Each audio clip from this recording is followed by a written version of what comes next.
So I would like to give some further updates on the India-US trade deal.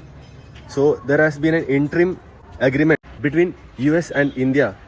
The tariff of Indian imports to US has been reduced to 18%.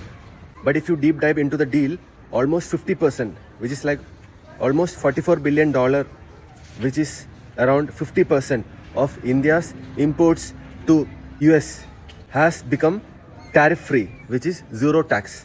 So this is a big positive, and it is worth that this deal and negotiation took a long while, but to achieve this good thing.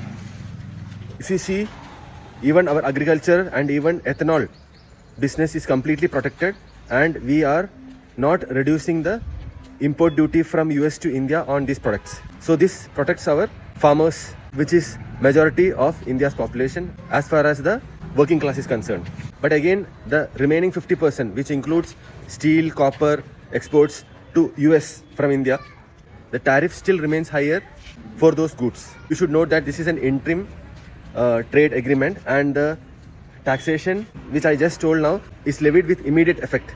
So it is not from next month or something, it is from today itself. So that's one positive thing.